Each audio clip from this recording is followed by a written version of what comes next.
आदाब नाज़रीन, आप देख रहे हैं कश्मीर एक्सप्रेस। मैं हूं आपके साथ बुशरा खानम फहद। इस बुलेटिन में हम आपको दिखाते हैं जम्मू कश्मीर से जुड़ी हर अहम खबर, लेकिन सबसे पहले नजर हेडलाइंस पर।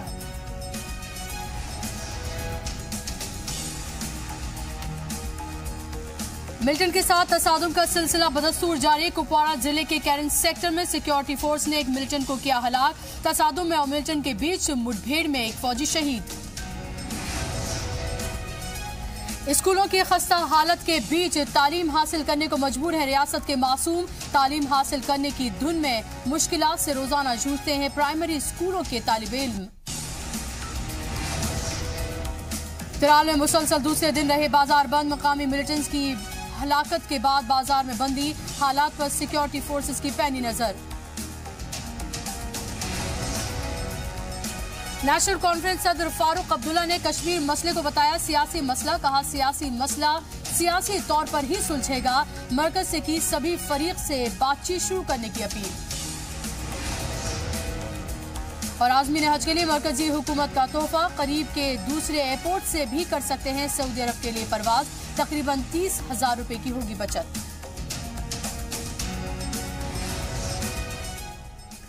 सिक्योरिटी फोर्सेज ने मिलिटेंट के खिलाफ घेरा तंग करना शुरू कर दिया है। आज मुसलसल चौथे हिफाजती दस्तों और मिलिटेंट्स के बीच एनकाउंटर हुआ। कुपवाड़ा जिले के केरन सेक्टर में हुए तसादुम में सिक्योरिटी फोर्स ने एक मिलिटेंट को हलाक कर दिया। इस दौरान हिफाजती दस्ते का एक जवान भी शहीद हो गया। खबरों के मुताबिक एलओसी के नजदीक केरन सेक्टर के चोकेन चौकी पर सुबह 7:30 बजे मुठभेड़ शुरू हो गई थी और गोलीबारी में एक फौजी शहीद हो गया। शहीद फौजी की शिनाख्त संदीप सिंह के तौर पर हुई है। आपको बता दें कि जम्मू कश्मीर में मिलिटेंट्स के खात्मे के लिए सिक्योरिटी फोर्सेज ने ऑपरेशन ऑल आउट चला रखा है। मंगल को कुपवाड़ा जिले में 2 जगह हुई मुठभेड़ में भी आर्मी का एक जवान शहीद हो गया था, जबकि सिक्योरिटी फोर्स ने लश्कर तैयबा के 3 पाकिस्तानी मिलिटेंट्स को मार गिराया था। तो फौज लगातार मिशन ऑल आउट चला रही है, जिसके तहत लगातार मिलिटेंट्स की घेराबंदी का सिलसिला जारी है। हम आपको बता दें कि जम्मू कश्मीर में मिलिटेंट्स के खात्मे के लिए सिक्योरिटी फोर्सेज जो ऑपरेशन ऑल आउट चला रही है, उसमें मंगल को कुपवाड़ा जिले में 2 जगह हुई मुठभेड़ में भी आर्मी के एक जवान शहीद हो गए थे, जबकि सिक्योरिटी फोर्सेज ने लश्कर तैयबा के 3 पाकिस्तानी मिलिटेंट्स को मार गिराया था।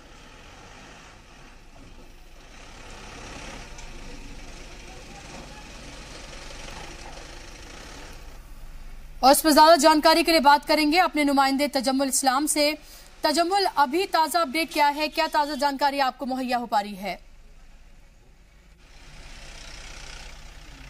देखिए बुशरा, जिस तरह से आपने बताया कि शुमारी कश्मीर के इस इलाके में लगातार इन्फिल्ट्रेशन या दरअंदाजी जो है वो गुज़श्ता 1 महीने से जारी थी, और आज जो दरअंदाजी के मुताबिक जब इन्होंने आगे बढ़ने की कोशिश की तो मिलिटेंटों को लगातार फोर्सेस की तरफ से वहाँ मज़ाहमत का सामना करना पड़ा, जिसके बाद इब्तदाई हमले में बताया जाता है कि फ़ौज का एक जवान जो है मौके पर मारा गया, जबकि एक मिलिटेंट भी इस झड़प में अभी तक मारा गया।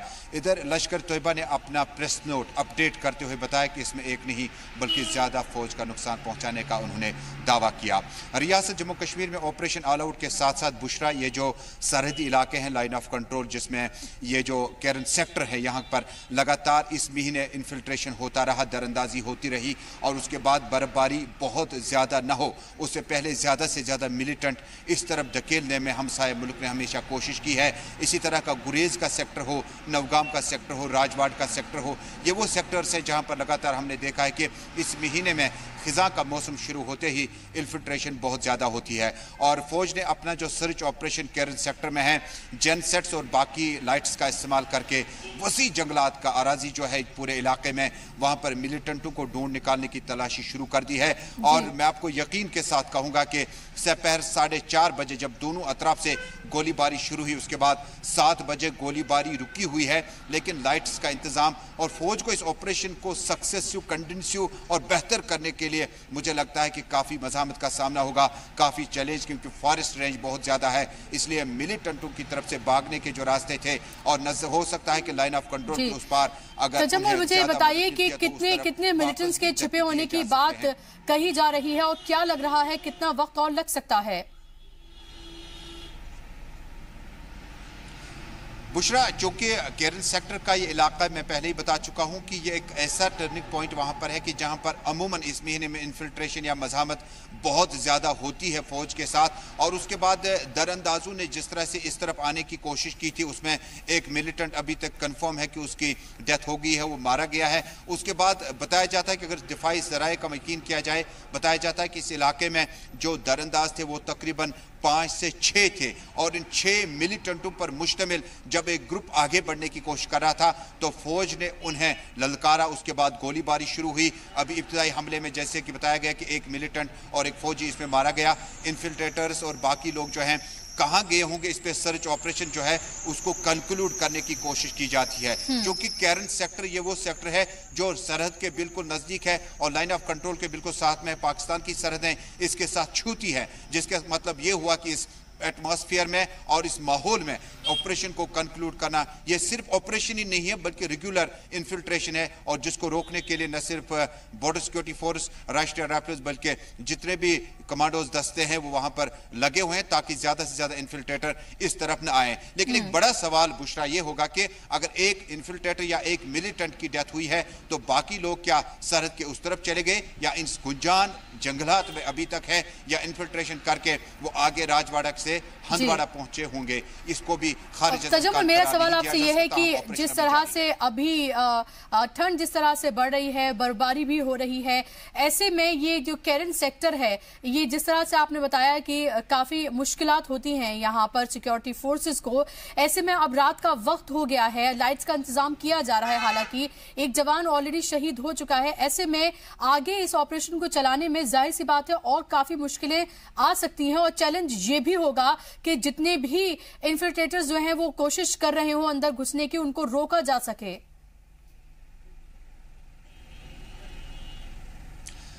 बिल्कुल, जैसे कि आपने ठंड का भी जिक्र किया तो श्रीनगर में कल रात का जो दर्जा हरारत था वो -2 डिग्री था। यानी आप अंदाजा लगा सकते हैं श्रीनगर में जब इतनी ठंड हो तो केरन सेक्टर में चूंकि पहाड़ी इलाका है और बर्फबारी तकरीबन हो चुकी है, वहां से एक बार जो कि हल्की तह, मोटी तह नहीं है बर्फ की, लेकिन एक बार बर्फबारी हो चुकी है, जिससे साफ तौर पर अंदाजा लगाया जा सकता है कि फौज और पैरामिलिट्री फोर्सेस को किस तरह से कंट्रोल करना होगा। न सिर्फ ये देखना होगा कि इस ऑपरेशन को लाइट्स का सहारा लेकर बाकी इक्विपमेंट्स का इस्तेमाल करके किस तरह से इन्फिल्ट्रेटर्स को या तो बकाया जा सके, रोका जा सके या इनकाउंटर से उनको मारा जा सके। लेकिन साफ तौर पर देखा जा सकता है कि इन्फिल्ट्रेटर्स या मिलिटेंटों का जो ये महीना होता है वो भी तैयारियों के साथ आए होते हैं, क्योंकि उन्हें पता है कि सरहद के उस तरफ से तकरीबन 200-300 किलोमीटर उन्हें इस तरह की सूरत हाल का सामना है। लिहाजा दो तरफा जो इस तरफ फौज कोशिश कर रही है कि किसी न किसी तरह से, क्योंकि रात में ऑपरेशन जो है वो कॉल ऑफ किए जाते हैं जहां पॉपुलेशन जो है अर्बन एरिया में हो, सिटीज में हो। लेकिन जहां तक जंगलात की बात करें, जहां तक केरन सेक्टर की बात करें, इसी तरह उड़ी सेक्टर की बात करें, ये वो सेक्टर हैं जहां पर फौज जो है वो बिल्कुल ऑन टोज रहती है, चाहे वो रात हो दिन हो। वहां पर फौज की ड्यूटी जो है वो कदर मुख्तलिफ होती है, वहां शिफ्टिंग नहीं होती है, बल्कि शाहीन की आंखें लगा रखनी होगी और होशियार रहना पड़ता है। और -+ टेम्परेचर में ये सारे जवान जो है वहां पर रहते हैं। लेकिन अभी तक जो माहौल आपस में हम भांप सकते हैं कि आपस में जो माहौल है कि मिलिटेंटों की तादाद तकरीबन 3 से 4 बताई जाती है, जिसमें से एक मिलिटेंट मारा जा चुका है। और अभी तक जो फौज की कोशिश है, क्योंकि यहाँ पर कैजुअलिटी जो है लगातार बरह रास्त हो सकती है, उनकी सिविलियन यहाँ पर पॉपुलेशन यहाँ नहीं है, आबादी यहाँ पर नहीं है, बल्कि घने जंगलात और दरख्तों का बहुत बड़ा सरमाया मौजूद है, जिसके बाद बताया जा सकता है कि अगर रात में भी इस ऑपरेशन को कंटिन्यू किया जा सकता है और सुबह होते ही इसका नतीजा भी आ सकता है। लेकिन बुशरा, इस तरह के ऑपरेशंस हमने देखे हो, ये न सिर्फ ऑपरेशंस होते हैं बल्कि इन्फिल्ट्रेटर्स जो उस तरफ से इस तरफ आने की कोशिश करते हैं, इसमें कई दिन लगते हैं, कई महीने लगते हैं। जब एक सेक्टर से दूसरी सेक्टर, एक फॉरेस्ट रेंज से दूसरी रेंज तक ऑपरेशन को कॉल ऑफ और कंटिन्यू किया जाता है, यही प्रोसेस और यही एक्सपीरियंस जो है फौज को दरअंदाजों को रोकने के लिए मुझे लगता है कि ऐसे में जिस तरह से फौज अपना ऑपरेशन ऑल आउट चला रही है, लश्कर तैयबा के लगातार जो दहशतगर्द हैं वो लगातार पकड़े जा रहे हैं, मारे जा रहे हैं, ऐसे में एक घायल शेर की तरह होंगे ये लोग। और मुझे क्या आपको लग रहा है कि इससे पहले जिस तरह की तैयारियां वो करके आते थे, अब वो तैयारियां इससे कहीं ज्यादा करके आए होंगे, क्योंकि उन्हें पता है ऑपरेशन ऑल आउट चल रहा है, फौज मुस्तैद है और लगातार पकड़े जा रहे हैं, मारे जा रहे हैं मिलिटेंट्स और दहशतगर्द। तो ऐसे में तैयारी उन्होंने काफी पुख्ता की होंगी और फौज को काफी मुश्किलात आ सकती हैं पकड़ने में उन्हें। बिल्कुल बुशरा, देखिए हर गुजरते लम्हे के साथ जब आप देखते हैं कि जब इस तरह के वार जोन में आप ड्यूटी दे रहे हो और इस तरह का इन्फिल्ट्रेशन का भी सामना हो, उसके बाद अर्बन एरिया में भी आपको मिलिटेंटों का चैलेंज हो और ये भी देखना होगा कि सिविलियन कैजुअल्टी ना हो, मकानात जो है उनका तहफ़्फ़ुज़ करना यकीनी होगा। जब आप देखते हैं कि जब कैसोस चलाए जाते हैं तो मकामी आबादी में आपने देखा होगा कि मकानात जो हैं वो ज़मीन बोस होते हैं, उसके बाद ही जो ऑपरेशन होते हैं कॉल ऑफ किए जाते हैं। लिहाजा आज के मिलिटेंसी का जो आज ट्रेंड है ये कदर मुख्तलिफ है। जिस तरह से अर्ली 90s में हमने देखा कि वो कहते थे कि गुरेला तर्ज पर वो वार लड़ रहे हैं और उन्हें सिर्फ किसी जगह पर खलबली मचानी होती है, यानी फायर किया, ग्रेनेड दागा, निशाना चूका, सादा लगा नहीं लगा, उसके बाद भागा जा सकता है। लेकिन आज ऑपरेशन ऑल आउट का जो चैलेंज मिलिटेंसी के लिए है, जिसमें लश्कर तैयबा का जो आज जो लेटेस्ट स्टेटमेंट आया है, उन्होंने कहा कि कई ऐसी फैमिलीज जो अप्रोच कर रही हैं उनके बारे में वो गलत राय नहीं रखते हैं, लेकिन कोई भी इस तरह का मिलिटेंट उनके साथ नहीं है जो घर वापसी करना चाहता है। लिहाजा उन्होंने कदर मुख्तलिफ तरीके से उस स्टेटमेंट को पुलिस की इन्विटेशन या सीआरपीएफ की इन्विटेशन को देखा था। आज के मिलिटेंट को पता है कि उसकी लाइफ 3 साल नहीं, 3 महीने नहीं, बल्कि उसकी लाइफ जो है हफ्तों पर मुश्तमिल रह गई है, क्योंकि इन्फिल्ट्रेशन के बाद आप हंदवाड़ा, राजवाड़ा से होता हुआ कुपवाड़ा, उसके बाद अगर आपका डेप्यूटेशन पीरियड जो है, अगर आपका जो एरिया दिया गया हुआ है, अगर वो नॉर्थ से लेकर साउथ होगा, वो किन चैलेंजेस के साथ, किन सिक्योरिटी बैंकर्स के साथ, किन सिक्योरिटी मेजर्स के साथ इनको कैसे ओवरलैप करके वो आगे पहुंच जाएगा। लिहाजा सही बात है बुशरा आपकी कि आज की मिलिटेंसी या आज का जो मिलिटेंटों का जो ग्राफ कम होता जा रहा है, लिहाजा जो भी मिलिटेंट इस वक्त है उनकी तैयारी 90 से मुख्तलिफ है, उनकी तैयारी 2008 से मुख्तलिफ है, बल्कि उनका जो आज का जो मॉडल शेड्यूल है, उनका जो आज काम करने का तरीका है वो 2017 का है कि ऑपरेशन ऑल आउट है। लिहाजा उन्होंने भी उसी तरह के हिसाब से आगे बढ़ने की तैयारी की होगी। बात है। तजम्मुल, आप मेरे साथ बने रहिए क्योंकि हम एक और खबर का रुख कर रहे हैं जिसपे आपसे अपडेट हमें चाहिए होगा। खबरों में हम आपको बता दें आगे कि नेशनल कॉन्फ्रेंस के सदर फारूक अब्दुल्ला ने मसला कश्मीर को सियासी मसला करार देते हुए कहा है कि इसे सियासी तौर पर ही सुलझाया जा सकता है। श्रीनगर में पार्टी कारकुनान से बातचीत के दौरान फारूक ने कहा कि वजीर आजम नरेंद्र मोदी का अखलाकी फर्ज है कि वो मसला कश्मीर के देरपा हल के लिए ठोस पहल करें। वजीर आजम से इस सिलसिले में सभी सियासी जमातों, कश्मीरी आवाम और पाकिस्तान से बातचीत शुरू करने की अपील की। मसला कश्मीर के ताल्लुक से मुख्तलिफ मरकजी हुकूमत की पॉलिसीज की तनकीद करते हुए फारूक ने कहा कि हुकूमतें आवाम की सियासी ख्वाहिशों का एहतराम करने में नाकाम साबित हुई हैं। कश्मीर की मौजूदा पॉलिसी में तब्दीली का मुतालबा करते हुए फारूक ने कहा कि मरकजी हुकूमतों ने अब तक कश्मीर पॉलिसीज को लेकर सियासी इस्तेदलाल और मुस्तकिल मिजाजी का मुजाहरा नहीं किया है।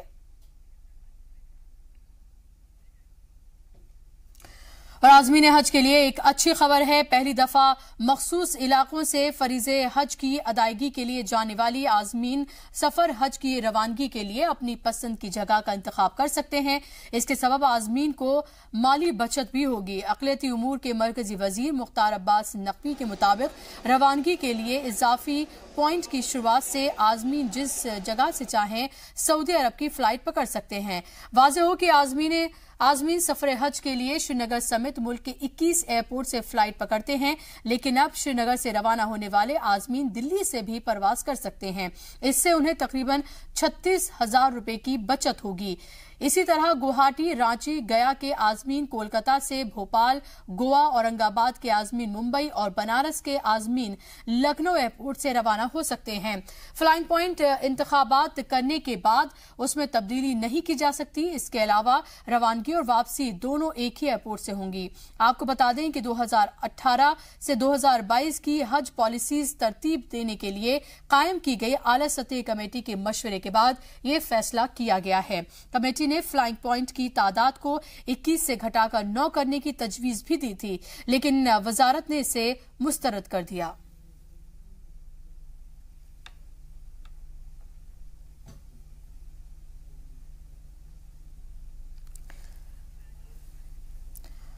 और इस पर ज्यादा तफसीलात के लिए हमारे साथ हमारे नुमाइंदे तजम्मुल इस्लाम जुड़े हुए हैं हमारे साथ, उनसे हम बात करेंगे, उनका रुख करेंगे। तजम्मुल, ये बताइए कि कितनी राहत के तौर पर इसे देखा जाए आज़मीन हज के लिए, और क्या कहना है उन लोगों का जो हज पर जाने के लिए सिर्फ उनके पास एक ही ऑप्शन था कि वो श्रीनगर से ही फ्लाइट पकड़ सकते हैं, लेकिन अब वो दिल्ली से ही पकड़ सकते हैं। तो एक तरफ तो उनके पैसे की बचत होगी ही, साथ ही उनके पास ऑप्शन भी अब मौजूद हैं। क्या इस बात से राहत महसूस कर रहे हैं, खुशी का माहौल है? बिल्कुल बुशरा, देखिए सफर महमूद पे जाने का किसको शौक नहीं होता और बहुत कम लोगों का शौक पूरा होता है, क्योंकि सरकार को जो जिम्मे आता है वो कोटे को लेकर के अब की बार जो कोटा बढ़ाया गया, रियासती हज औकाफ के वजीर सईद अंदर फारूक अंद्राबी ने जिस तरह से ये बात रखी कि अब की बार जो हज कोटा है उसमें इजाफा किया जाएगा। इसी के साथ श्रीनगर से इंटरनेशनल एयरपोर्ट के लिए जो परवाजें भरनी थी और लगातार हुजाज किराम जो थे वो श्रीनगर एयरपोर्ट से जाते थे, लेकिन अब की बार हमने देखा कि जब सफर महमूद पर हुजाज किराम जाने लगे थे तो श्रीनगर एयरपोर्ट से आते समय भी और जाते समय भी बहुत सारी परेशानियों का सामना करना पड़ा। और हमने देखा कि आब जमजम और बाकी तबरुकात जो सऊदी अरब से वो लाए थे कई बार दिल्ली में रह गए, कई बार जिदा एयरपोर्ट से उड़ान नहीं भर सकी, जिसके बाद श्रीनगर हवाई अड्डे पे उनको अपना सामान वगैरह उतारने में काफ़ी दिक्कतों का सामना करना पड़ा। लेकिन अब की बार जो हज पॉलिसी और मरकजी वजीर ने जिस तरह से और रियासती वजीर ने जिस तरह से मामला उठाया और रियासती वजीर आला महबूब मुफ्ती ने न सिर्फ मुबारकबादी पेश की, लेकिन सफर महमूद पे जाने के लिए हमेशा हज औकाफ के रियासती वजीर बोलते हैं कि ये मेहनत मशक्क़त का सफ़र है और सफर महमूद इसलिए है कि इसमें दिक्कतें हो सकती है। घर से बाहर जब आप निकलते हैं तो घर जैसा माहौल आपको नहीं मिलेगा, लेकिन जिस तरह का ये इकदाम रियासती सरकार और मरकजी सरकार की तरफ से उठाया गया है काबिल सताइश है। और जम्मू कश्मीर में हम आम लोगों से बात करने के बाद इसी नतीजे पर इंसान पहुंचता है कि इस तरह की सहूलियात रखी जानी चाहिए ताकि जो अहम तबरुकात सऊदी अरब से, मदीना से, मक्का शरीफ से जब श्रीनगर की रवानगी होगी तो इस तरह की चीज़ों का जो साजो सामान उन्हें घर पहुंचाना था उसमें कोई दिक्कतों का सामना न करना पड़े। और साथ ही साथ अमूमन श्रीनगर हवाई अड्डे पर हमने देखा कि यहाँ पर जो शेड्यूल जारी किया जाता है कि इस साल कितने हुजाज किराम जो है वो सफर महमूद पर रवाना होंगे, तो साफ तौर पर जाहिर है कि जो कोटे में इजाफा किया गया और दिल्ली से अब की बार जो इन्हें मदद मिलेगी, मुझे लगता है कि हुजाज किराम का सफर महमूद जो है एक तो हज कबूलियत की ओर जाएगा, दूसरा सफर महमूद भी और आसानी से अदा हो सकता है। तो जब तजम्मुल आप हमारे साथ बने रहिए, तो जिस तरह से अब ये सहूलत दी गई है लोगों को आज़मीन हज को कि वो श्रीनगर के अलावा दिल्ली से भी अपनी फ्लाइट पकड़ सकेंगे, जाहिर सी बात है ये उनके लिए राहत की बात है। खबरों में आगे बढ़ रहे हैं। मिलिटेंट से मुकाबले के दौरान रियासती पुलिस के शहीद होने वाले जवानों के रिश्तेदारों को अब 10 गुना ज्यादा मुआवजा मिला करेगा। इजाफी रकम मरकजी हुकूमत अपने कोटे से देगी। जराये के मुताबिक रियासत से मिलिटेंट्स को जड़ से उखाड़ने के लिए हुकूमत ने यह फैसला किया है। और इस तजवीज की मंजूरी के बाद तसादुम के दौरान शहीद हुए पुलिस एहलकार को 43 के बजाय अब 70 लाख रुपए मिला करेंगे। इनमें से 30 लाख रुपए मरकज की जानिब से दिए जाएंगे। पहले रकम 3 लाख हुआ करती थी। आपको बता दें कि रियासती पुलिस काफी दिनों से मरकजी फोर्स की तरह मुआवजा दिए जाने का मुतालबा कर रही थी। मरकजी फोर्स के शहीद जवान के लवाहिकीन को मुआवजे के तौर पर 75 लाख रुपए मिला करते थे। तजवीज को मंजूरी के लिए वजारत दाखिला को भेजा जा चुका है। वाज़ेह हो कि गुज़िश्ता 4 महीने के दौरान मिलिटेंट्स के साथ तसादुम में रियासती पुलिस के 30 जवान शहीद हो चुके हैं।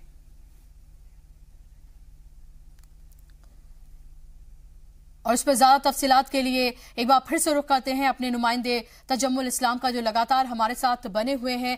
तजम्मुल, जाहिर सी बात है कि एक अच्छी खबर, एक अच्छी पहल के तौर पर इसे देखा जाए, क्योंकि जिस तरह से जो जवान हैं लगातार हमारी हिफाजत में लगे रहते हैं और शहीद हो जाते हैं और उनके घर वालों को फिर देखने वाला कोई नहीं होता है, लेकिन अगर इस तजवीज़ को मंजूरी मिल जाती है तो जाहिर सी बात है जो उनके लवाहिकीन हैं उनके लिए एक राहत की बात जरूर होगी।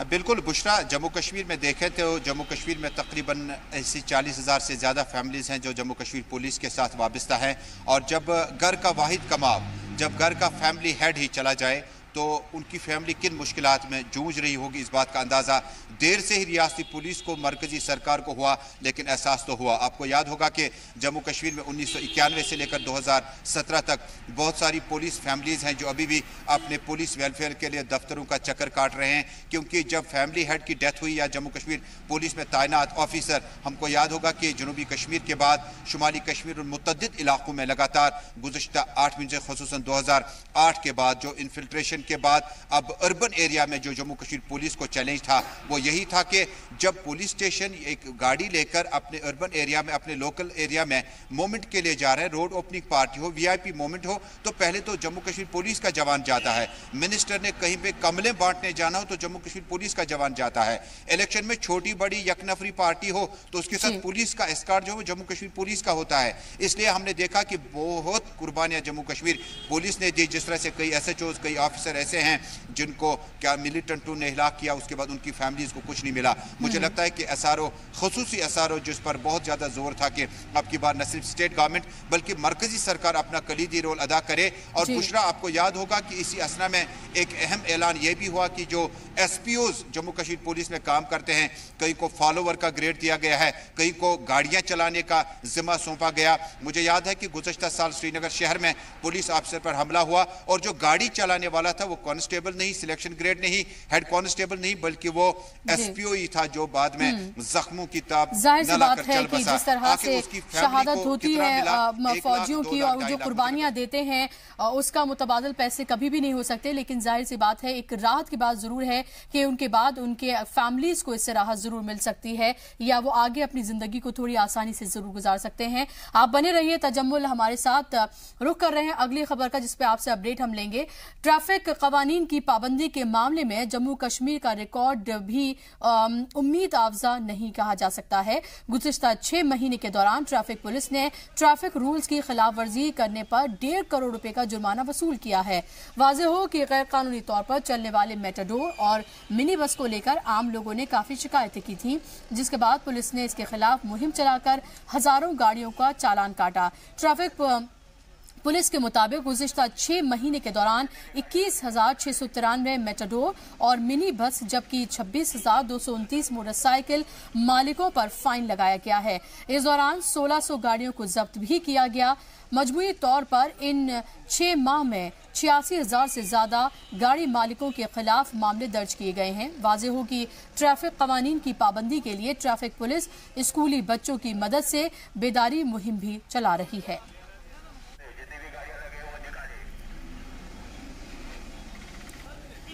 और एक बार फिर से रुख करते हैं तजम्मुल का, जो लगातार हमारे साथ बने हुए हैं अलग अलग खबरों पर अपडेट देने के लिए। तजम्मुल, जिस तरह से हम ये देख रहे हैं कि कितने ज्यादा तादाद में फाइन्स लगाए गए हैं, गाड़ियों को जब्त किया गया है और जो ट्रैफिक रूल्स हैं उनको लोग फॉलो करते हुए नजर नहीं आ रहे हैं। हालांकि अलग अलग तरह की मुहिम भी चलाई जा रही हैं और रूल्स फॉलो न करने की वजह से एक्सीडेंट्स भी बड़ी तादाद में होते हैं। ऐसे में इतना फाइन लगाने के बाद, ट्रैफिक रूल्स फॉलो न करने के बाद और जिस तरह से बेदार किया जा रहा है लोगों को, क्या इसमें कोई कमी होती हुई नजर आ रही है? क्या लग रहा है, क्या और बेदार करने की लोगों को जरूरत है? बुशरा, ये एक तरफा होगा कहना कि जम्मू कश्मीर ट्रैफिक पुलिस ही सब कुछ ठीक ठाक कर रही है। यहाँ पर असल में उनकी अपनी सूरत हाल भी कुछ ठीक ठाक नहीं है। जम्मू कश्मीर के श्रीनगर शहर में एक खातून पुलिस ऑफिसर का एक साल कबल तबादला अमल में लाया गया। उसे शहर श्रीनगर में ट्रैफिक पुलिस चीफ के तौर पर जिम्मेदारी दी गई और 3 महीने के अंदर अंदर उसने ट्रैफिक निज़ाम को इतना बेहतर किया। लेकिन कुदरत को कुछ और मंजूर था। रियासती काबीना का इजलास वज़ीर आला महबूबा मुफ्ती की सदारत में मुनक्किद हुआ। एक वज़ीर आला ने खातून ऑफिसर को लाया भी, उसके बाद उसको सीनियर सुपरिटेंडेंट पुलिस लेह भी मुंतकिल किया। एक तरफ प्रमोशन भी मानी गई, लेकिन शहरी श्रीनगर में सूरत हाल कदर मुख्तलिफ है बुशरा। जहां रियासती सरकार तामीर तरक्की के नाम पर एक वाहिद फ्लाईओवर पर काम चल रहा है जो कि श्रीनगर के जहांगीर चौक से लेकर नटीपोरा रामबाग तक बन रहा है, उसमें 3 साल से जायद अरसा गुजर गया, लेकिन अभी तक वो आखिरी मरहल में नहीं है। लिहाजा जो ट्रैफिक जैमिंग की वजह से जो स्लो मोशन की तरफ से जो बहुत ज्यादा इस वक्त काफी हिचकिचाहट है ट्रैफिक पुलिस को, अब गैर जरूरी तौर पर भी चालान काटने शुरू कर दिए हैं। मोटरसाइकिल में आपके कागजात तमाम बराबर हों तब भी आपने सुप्रीम पुलिस के दफ्तर में जाना है, 500 रुपया का चालान काटना है, वापस आना है। अगर आपका गाड़ी नॉन पार्किंग जोन में रखा गया हो तो हुकिंग करके क्रेन इस गाड़ी को उठाती है, 750 रुपया का चालान करके गाड़ी वापस ले जाते हैं। मुझे लगता है कि रेवेन्यू जो महकमा पुलिस को इस वक्त आ रहा है वो सिर्फ इस वजह से आता है। अदरवाइज जो शहर श्रीनगर में जो हालात हैं या अर्बन डिस्ट्रिक्ट एरियाज की तरफ हम बात करें, इतनी भी ट्रैफिक की हालत बदतर नहीं है, लेकिन सड़कें वही, फ्लाईओवर अभी बने नहीं, ट्रैफिक का निजाम बहुत ज्यादा बढ़ गया। दरबार मुंह में तकरीबन 40% ट्रैफिक जो था श्रीनगर शहर से जम्मू मुंतकिल हुआ। इसके बावजूद भी कहा जा सकता है कि कमी दोनों ही तरफ से है, जिसके नताइज हमारे सामने हैं। बहुत बहुत शुक्रिया आपका इस तमाम तफसीलात के लिए और हमारे साथ जुड़ने के लिए। और इसी के साथ यहां पर रुकने एक बहुत छोटे से ब्रेक के लिए, कहीं जाएगा नहीं, जल्द लौट।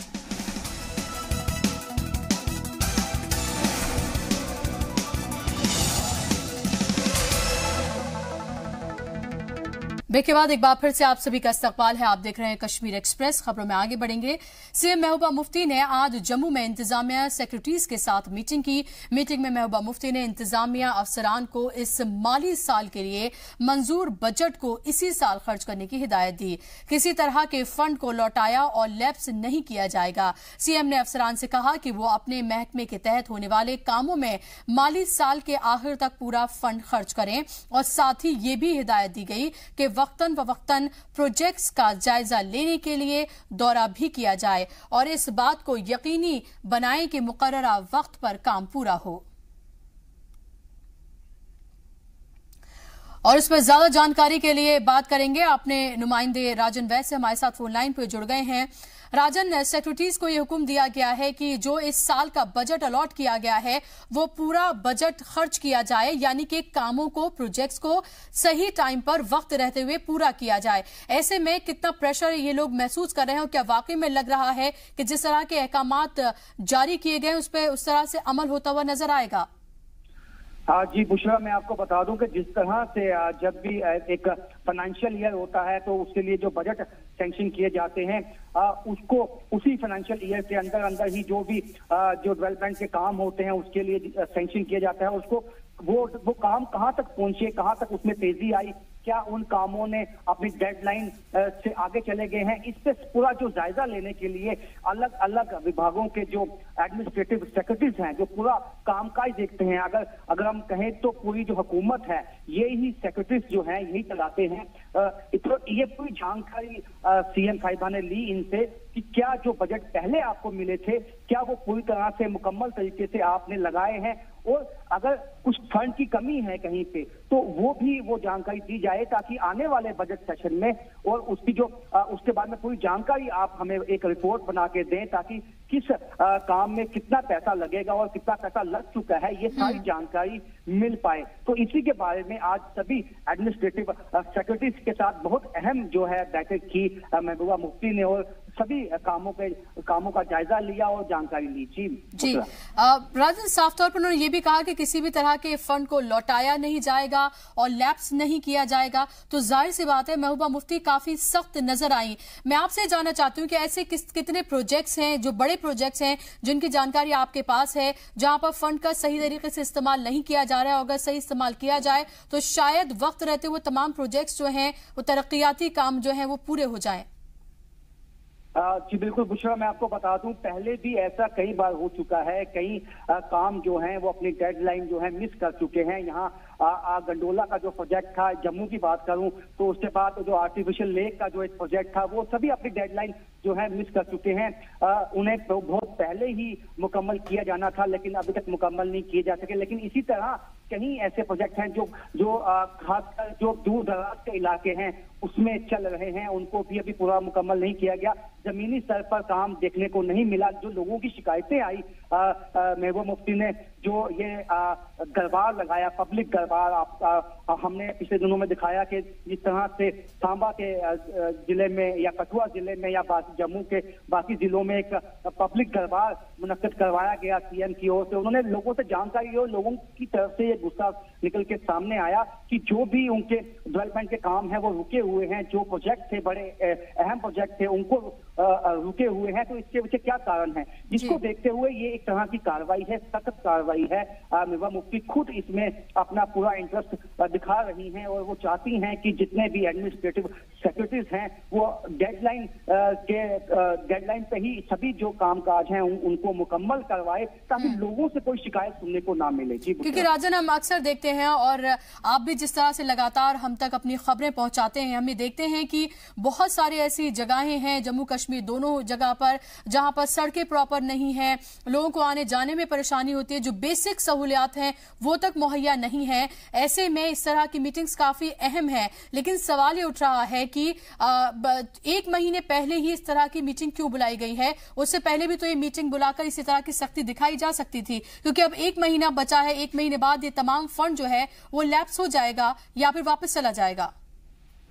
जी बिल्कुल, ये आपने बिल्कुल सही फरमाया कि जिस तरह से पहले ही इस ओर ध्यान देने की जरूरत थी। जो एडमिनिस्ट्रेटिव सेक्रेटरीज हैं, देखिए ये भी इनकी ओर से भी कमी कहीं ना कहीं देखने को मिली है। अगर हम एजुकेशन सेक्टर की बात करें, उसमें कुछ कमियां हैं। अभी भी हमने कई बार ये रिपोर्ट दिखाई है, कितने स्कूल हैं जिनको अभी मुकम्मल तरह से उनकी बिल्डिंग नहीं बन पाई। बिल्डिंग है तो टीचर नहीं है, टीचर है तो स्टूडेंट उतने नहीं है। और अगर टूरिज्म डिपार्टमेंट की बात की जाए, टूरिज्म के लिहाज से ऐसे कई प्रोजेक्ट हैं जिनको इस साल में पूरा करना था, लेकिन अभी तक नहीं किया जा सका है। इसी तरह चाहे हम किसी भी सेक्टर की बात करें, स्पोर्ट्स सेक्टर की बात करें, पानी पीएचई के सेक्टर की बात करें, पीडब्ल्यूडी सेक्टर की बात करें, तो कहीं ना कहीं कमियां सभी डिपार्टमेंट में लगभग एक जैसी हैं। तो लोगों का गुस्सा निकल के आया पिछले दिनों, जो पब्लिक दरबार लगा हमने उसमें भी हमें निकल के आया कि लोगों ने कहा कि जिस तरह से वादे किए थे वो पूरे नहीं हुए। सरकार हमेशा से ये दावा करती आई है फंड की कोई कमी नहीं है, तो वही महबूबा मुफ्ती जानना चाहती थी, अगर फंड की कोई कमी नहीं है, फंड पहले से एलोकेट कर दिए गए हैं, जाहिर सी बात है तो काम उस तरह से क्यों नहीं किए जा रहे, और अगर काम किए जा रहे हैं, दावा किया जा रहा है, तो वो काम जमीनी सतह पर क्यों नहीं दिख रहे हैं। बहुत बहुत शुक्रिया राजन आपका इस तमाम जानकारी के लिए। जम्मू कश्मीर की वजीर आला महबूबा मुफ्ती ने 11 क्लब की गर्ल्स खिलाड़ियों के साथ मुलाकात कर उनकी हौसला अफजाई की। इस मौके पर सीएम ने खिलाड़ियों की परेशानियों को सुना और उनको भरोसा दिलाया कि हुकूमत उनको दूर करेगी। साथ ही खेल को बढ़ावा देने के लिए हुकूमत संजीदा है और रियासत में इसके हक में हर मुमकिन इक़दाम उठाए जाएंगे। सभी प्लेयर्स ने मुफ्ती से मुलाकात करने के बाद खुशी का इजहार भी किया।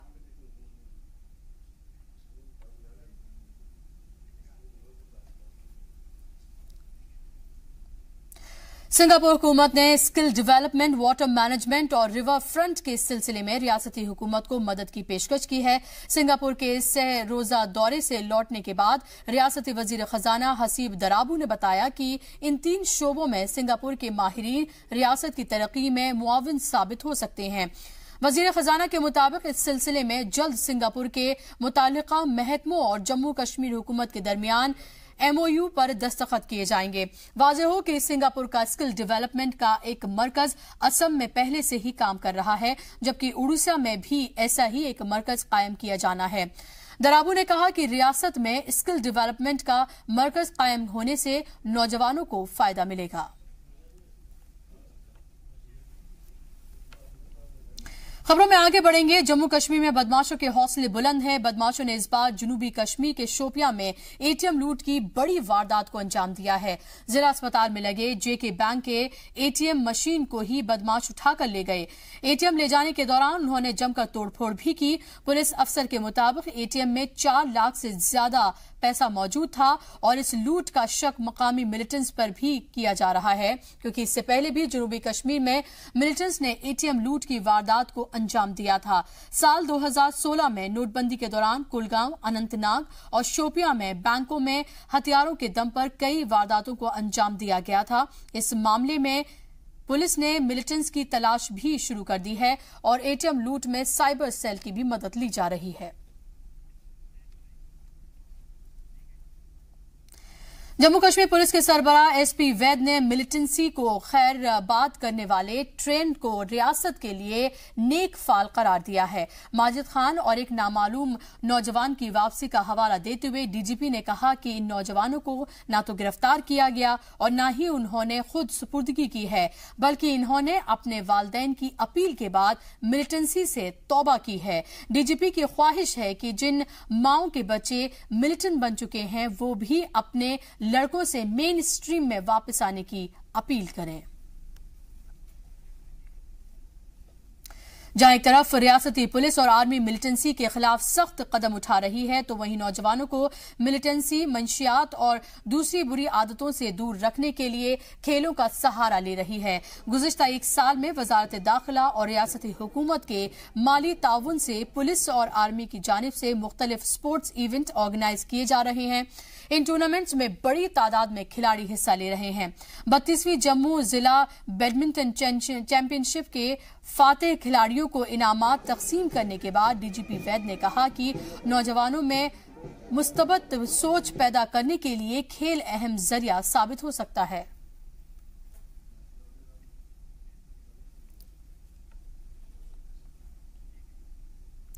अगर किसी में तालीम हासिल करने का जुनून होता है तो वो हर तरह की परेशानी का सामना कर सकता है। ऐसा ही जज्बा बांदीपुरा जिले के थंगथाड़ी इलाके के एक स्कूल के बच्चे में नजर आया। ये मासूम बच्चे इल्म हासिल करने के लिए पहाड़ के ऊपर बने स्कूल में जाते हैं। इन्हें अपनी मंजिल एक तक पहुंचने के लिए मुख्तलिफ किस्म की परेशानियों का सामना करना पड़ता है।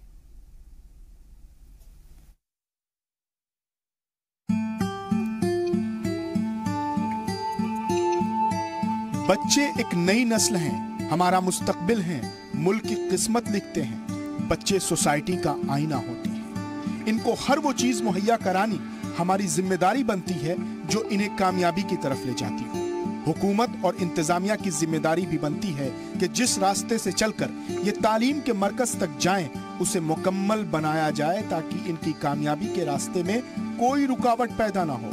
लेकिन सरकार और इंतजामिया इससे बेखबर है। हम ये इसलिए कह रहे हैं कि बांदीपुरा जिले के तंगथाड़ी इलाके में पहाड़ के ऊपर मौजूद ये स्कूल और इसकी जर्जर और मखदूश हालत और इस तक आने वाले रास्ते गवाह हैं बच्चों की परेशानियों के। उनकी दुश्वारियों को देखते हुए इंतजामिया ने 2012-13 में इसके 3 कमरों का प्राइमरी स्कूल बनाने का 10 लाख का बजट पास किया था। लेकिन बच्चों के मुस्तकबिल की इमारत कच्ची ईंटों से बनाई जा रही है और ये नए खतरे की तरफ इशारा करती नजर आती है। लेकिन बच्चे तो बच्चे हैं, जिद है कामयाबी हासिल करने की और उसके लिए वो किसी भी पहाड़ के सीने पर कदम रखने को तैयार है। इसको मिट्टी में ईंटें बनाकर फिर लकड़ी में पका कर तैयार करते, कौंद लगाकर। ऐसी जो शिकायत है जो आप कह रहे हैं, ये मैंने भी रिसीव की थी और मैंने इमीडिएटली वहाँ पे एक टीम भेज दी थी अपने ऑफिशियल्स की। उन्होंने भी वहाँ देखा है कि लेकिन अभी बिल्डिंग जो हमारी है वो प्लांट लेवल पे है, आगे एडवांस उसमें काम नहीं हुआ है।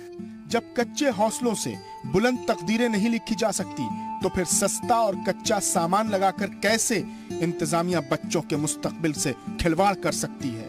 स्कूल तक जाने के लिए रास्ता कच्चा, स्कूल की इमारत कच्ची, इमारत में लगने वाली ईंटें भी कच्ची, तो मुस्तकबिल कैसे पक्का हो सकता है। बच्चों के हौसलों को देखकर तो इंतजामिया को शर्म आ जानी चाहिए कि उनकी इतनी नाकामी के बाद भी बच्चों का जुनून काबिले तारीफ है कि वो हर मुश्किल को पार लगाने की जिद में है। लेकिन इंतजामिया पर सवाल होना लाजमी है, जरूरी भी है और हमारे नुमाइंदे ने किया भी है। लेकिन जवाब ऐसा कि सवाल को शर्म आ जाए। इंतजामिया ने यह कहकर पल्ला झाड़ लिया कि कच्ची ईंटें और सस्ता सामान लगाने की इजाजत हमने नहीं दी, तो क्या इंतजामिया के बगैर ये होना मुमकिन है? जो मतलब स्कूल्स होते हैं पर्टिकुलर या वो गांव होते हैं जो पर्टिकुलरली हिली टेरेन्स में सिचुएट होते हैं, जहाँ पे मटेरियल को ले जाना बहुत दुश्वार होता है, उसके लिए हमारे पास एक प्रोविजन है कि हम लोकल मटेरियल वहाँ पे इस्तेमाल कर सकते हैं। लेकिन उसमें बाज़ाब्ता तौर पर हमारे एसपीडी साहब का अप्रूवल होना चाहिए और हमारी जो इंजीनियरिंग विंग है वो वहाँ पे उसको अप्रूव करनी चाहिए। उस किस्म का मटेरियल है वहाँ पे जो पायादार है, जिससे बिल्डिंग मुस्तहकम बन सकती है, तो उस हवाले से हम वो बना सकते हैं। लेकिन प्रायर टू बनाने से पहले हम उसके अप्रूवल ला सकें। भले ही ये काम निगरानी में हो रहा हो, लेकिन इसे देखकर तो ऐसा लगता है कि निगरान जो हैं वो सो रहे हैं। लेकिन बच्चों की ख्वाहिशें तारे तोड़ने की हैं। बच्चों की अंधेरों को दूर करने की इस ख्वाहिश को हमारा सलाम। ब्यूरो रिपोर्ट, जी सलाम। रुक करेंगे कुछ और खबरों का। पीर को त्राल एनकाउंटर में एक मिलिटेंट के मारे जाने के बाद लगातार दूसरे दिन भी त्राल में मुकम्मल तौर पर बंद देखा गया। मिलिटेंट आदिल अहमद चौपन के मारे जाने के बाद सिक्योरिटी फोर्सेज अलर्ट पर है। मारे गए मिलिटेंट के आबाई गांव की तरफ जाने वाले रास्ते को सिक्योरिटी फोर्सेज ने ब्लॉक कर दिया है। यहां तक कि 2 चक्का गाड़ियों को भी शदीद चेकिंग के बाद ही जाने दिया जा रहा है।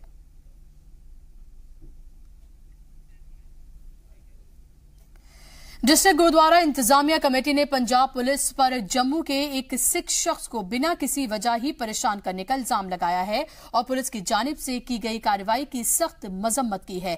जम्मू में एक प्रेस कॉन्फ्रेंस में कमेटी के अरकान ने कहा कि जम्मू का नौजवान तलजीत सिंह जिमी 2009 में अब्रॉड पढ़ने गया था। जब अपने मां बाप से मिलने वापस आया तो उसे पंजाब पुलिस ने दिल्ली IGI एयरपोर्ट पर टेरर फंडिंग के इल्जाम में गिरफ्तार कर लिया। उन्होंने कहा कि तलजीत सिंह बेहद ईमानदार है और जम्मू के एक किसान परिवार से ताल्लुक रखता है। उन्होंने मरकजी और पंजाब हुकूमत से तलजीत को परेशान न करने की अपील की।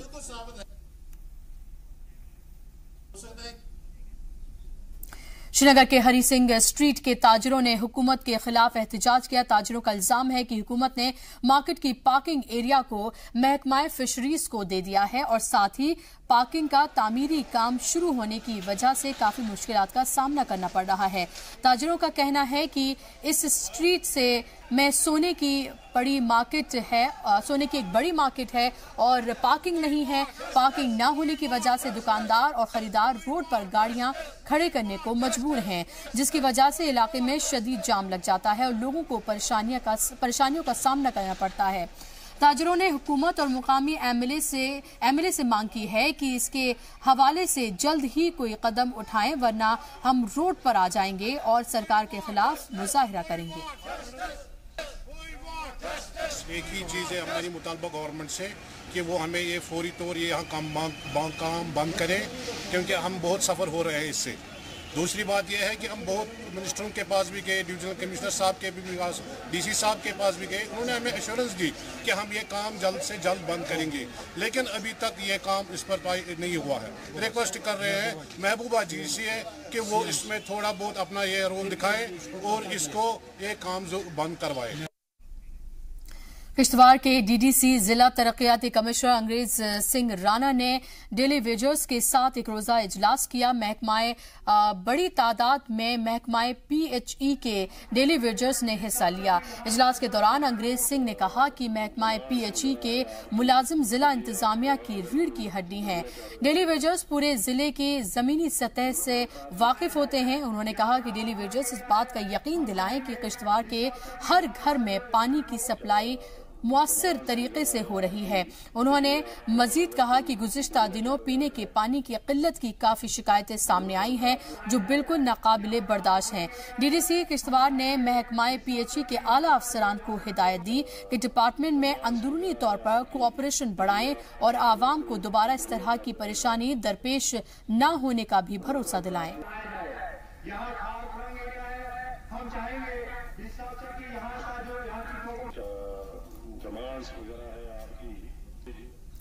रामबन में rural self employment training institute के पास हुए 30 तलबा को डिग्री से नवाजा गया। ट्रेनिंग मुकम्मल कर चुके तलबा को DDC रामबन तारिक हुसैन गनी ने असनाद तकसीम की। इस मौके पर DDC ने तलबा से टेक्निकल फैशन और हैंडीक्राफ्ट के सेक्टर में करियर बनाने का मशवरा दिया।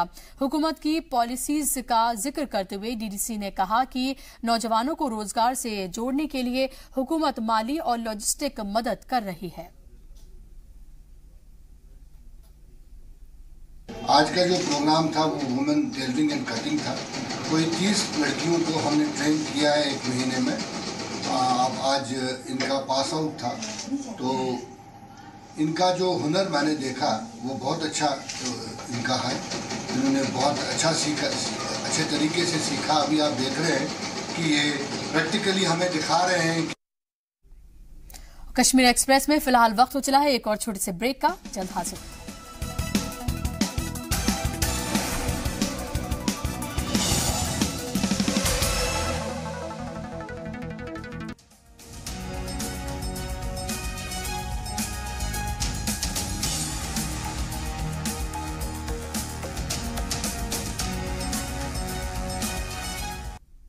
ब्रेक के बाद एक बार फिर से आप सभी का इस्तकबाल है। आप देख रहे हैं कश्मीर एक्सप्रेस। रियासत जम्मू कश्मीर में वर्ल्ड हेरिटेज वीक मनाया जा रहा है। रियासती हुकूमत हेरिटेज टूरिज्म और तीर्थ यात्रा को फरोग देने के लिए कोशिशें कर रही है। रियासती हुकूमत के साथ साथ मरकजी हुकूमत भी जम्मू कश्मीर को मुल्क टूरिस्ट हब बनाने के लिए काफी इंटरेस्टेड है। देखिए हमारी ये स्पेशल रिपोर्ट।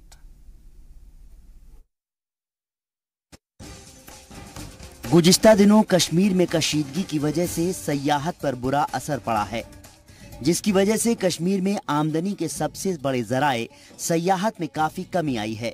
लेकिन इन दिनों कश्मीर में सयाहत को फरोग देने के लिए रियासती और मरकजी हुकूमत खास जोर दे रही हैं। सयाहत को लेकर रियासती वजीर सयाहत प्रिया सेठी ने मुताल्लिक अफसरान के साथ अहम और तारीखी मुकामात का दौरा किया। साथ ही हुकूमत ने हेरिटेज टूरिज्म को भी जबरदस्त बढ़ावा देने का फैसला किया है। रियासत जम्मू कश्मीर में बड़े पैमाने पर तारीखी और मजहबी मुकामात हैं जो सयाहत में चार चांद लगा सकते हैं। देखिए हमारी जो बहुत रिच हेरिटेज साइट्स हैं, बहुत हमारे पिलग्रिमेज हैं जहाँ पर हमारे मंदिर, मस्जिदें, हमारी धरोहर हैं, हमारे गुरुद्वारे हैं।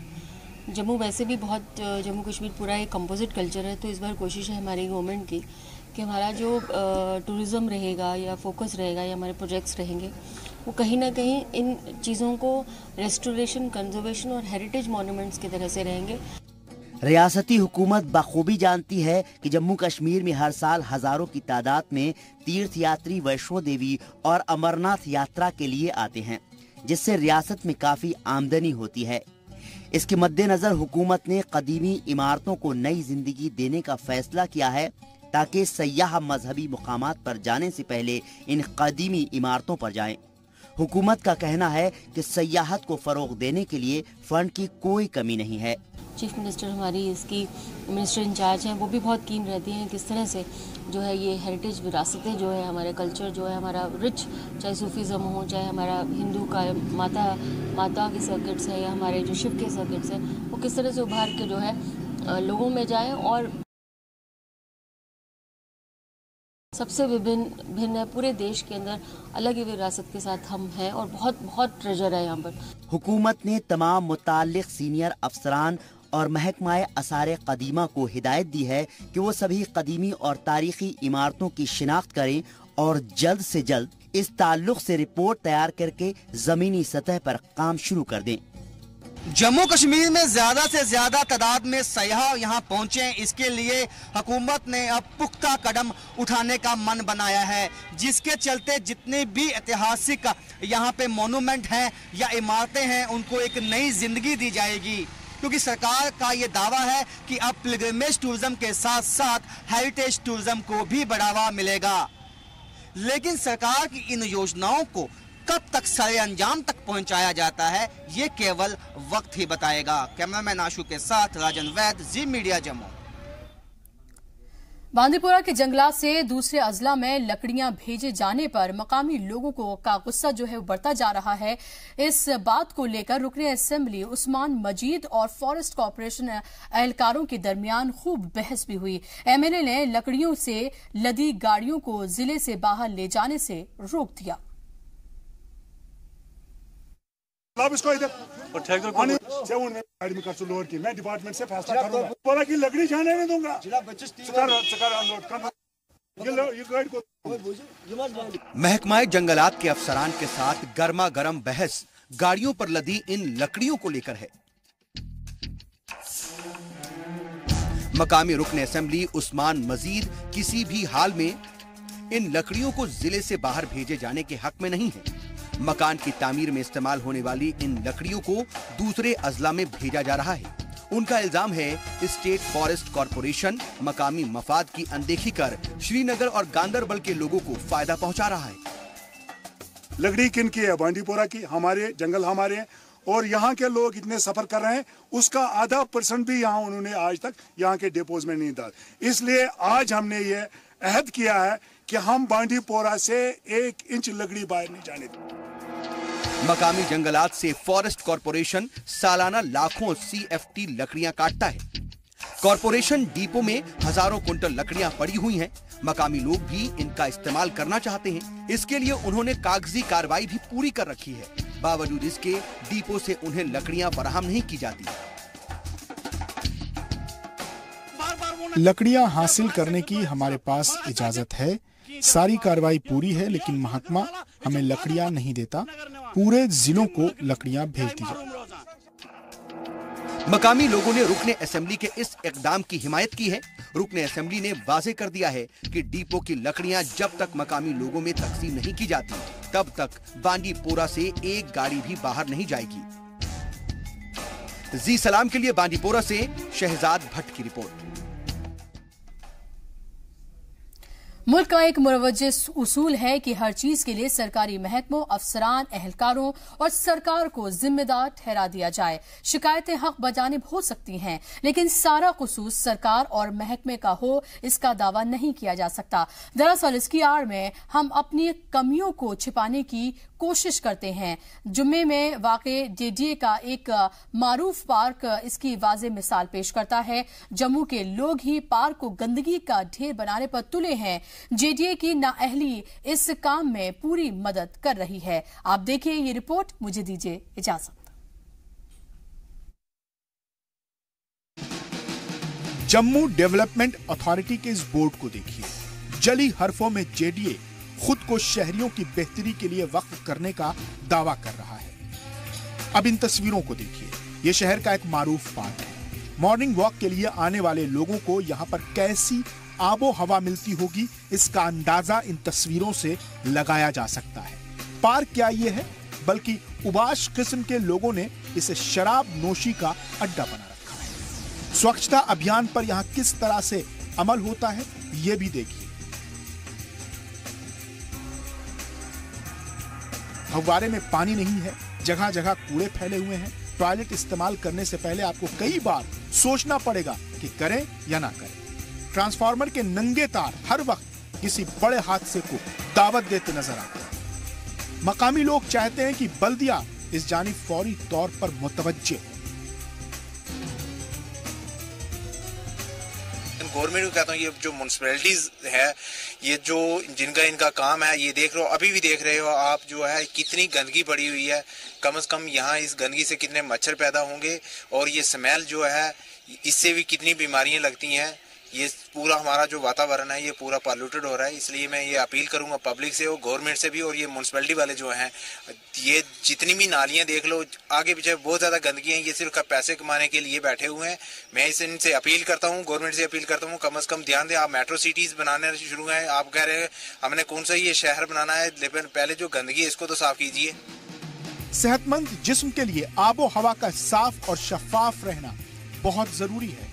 सुबह और शाम के वक्त पार्क में अच्छी खासी भीड़ होती है। बड़े बुजुर्ग वॉक और एक्सरसाइज के लिए यहाँ आते हैं। शाखाएं भी लगती हैं यहाँ। बच्चे खेलने के लिए आते हैं, लेकिन जिन फिजाओं में ये सांस लेते हैं उसे सेहत के लिए तो कतई मुफीद नहीं कहा जा सकता। जेडीए पार्क की साफ सफाई क्यों नहीं करता, ये एक बड़ा और अहम सवाल है। लेकिन उससे भी बड़ा सवाल यह है कि आखिर ये गंदगी फैलाता कौन है। मैं देखता हूँ कि गवर्नमेंट के साथ साथ ये हमारी पब्लिक की भी एक जिम्मेदारी बनती है कि हमें भी क्लीननेस का पूरा ध्यान रखना चाहिए, क्योंकि ये पार्क जो बनाए गए ये हम लोगों के लिए ही है। क्योंकि जब लोग सुबह मॉर्निंग वॉक के लिए निकलते हैं तो उनको अपनी सेहत का ध्यान होता है, लेकिन वहाँ अगर वाइन की बोतलें पड़ी होंगी या गंदगी पड़ी होगी तो इससे सेहत खराब होगी, सेहत ठीक नहीं होगी। तो मैं यही चाहता हूँ, एक बात अपनी तरफ ये कहना चाहता हूँ कि अगर फैसिलिटीज हमें ये मिली हुई हैं तो हमने इसका जो है इस्तेमाल, यूज जो है वो ठीक तरीके से करना चाहिए, ताकि हमें बेनिफिट पहुंचे। क्योंकि जितनी गंदगी ज्यादा फैलती जाएगी एटमॉस्फेयर में, उतना ही ज्यादा प्रदूषण होता जाएगा, वो जो हमारे लिए हानिकारक है। जाहिर है कि हम और आप जैसे लोग ही हैं जो अपनी माहौलियात को आलूदा बना रहे हैं। गैर शऊरी तौर पर हम सेहत के बजाय बीमारियों का सौदा कर रहे हैं। ब्यूरो रिपोर्ट, जी सलाम।